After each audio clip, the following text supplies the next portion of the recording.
Dom Zen Hall aux éditions Delcourt de Simon Spurrier, de Charlie Adlard et de Sophie Doxon. Alors là, on est dans le fantastique encore, Ouais, mais dans le fantastique un peu plus réjouissant. oui. Enfin, encore que. Ça se passe en Angleterre, de nos jours, après le Brexit, et une jeune femme enterre son oncle, qu'il a quasiment élevé après que ses parents l'aient abandonné. La particularité de son oncle, c'est que c'était le plus grand occultiste d'Angleterre. Ouais. Et il avait une connaissance empirique des démons et de tous ces... de comment les invoquer, de leur pouvoir. Et il a élevé sa nièce, donc il lui a transmis un petit peu son savoir. Et il a essayé d'ailleurs de ne pas la former. Et, voilà, ça s'est un peu mal passé, on va dire. Et elle enterre son oncle, et là, invasion de démons. Voilà. Et il va falloir qu'elle règle tout. Mais, alors là, on se dit, oui, bon, un récit fantastique classique. Le petit twist qui fait plaisir, c'est que en plus de devoir régler des problèmes de démons, elle va devoir régler des problèmes pour le patron de la mafia. Parce qu'elle est aussi mafieuse. Oui, c'est ça.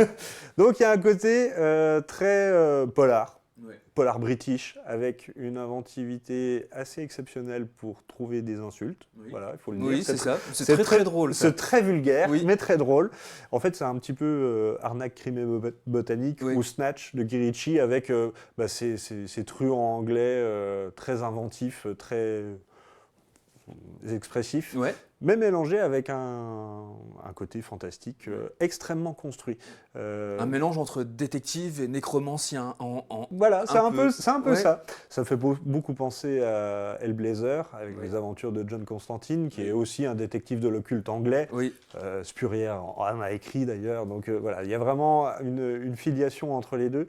Et c'est très fun à lire. Parce qu'il y a ce côté polar. De cette double narration en fait qui est posée, elle juxtapose deux focales.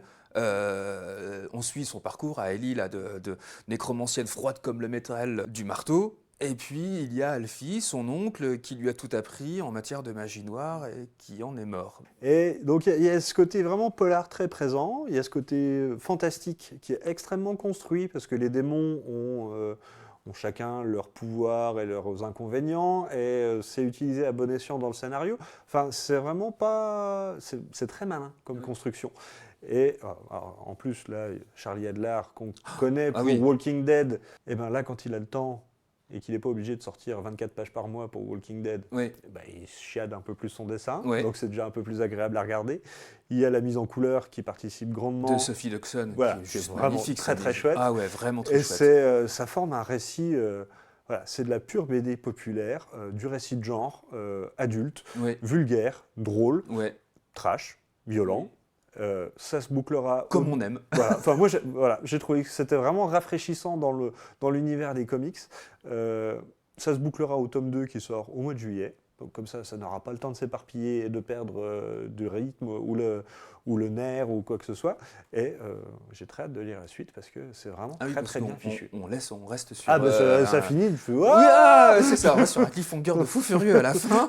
Donc un thriller sombre et surnaturel pour les fans de démons, de Hellblazer et de Hellboy aussi, on peut le dire complètement ça. Ça s'appelle donc Dom Zen Hall aux éditions Delcourt de Simon Spurrier, de Charlie Adlard et de Sophie Doxon.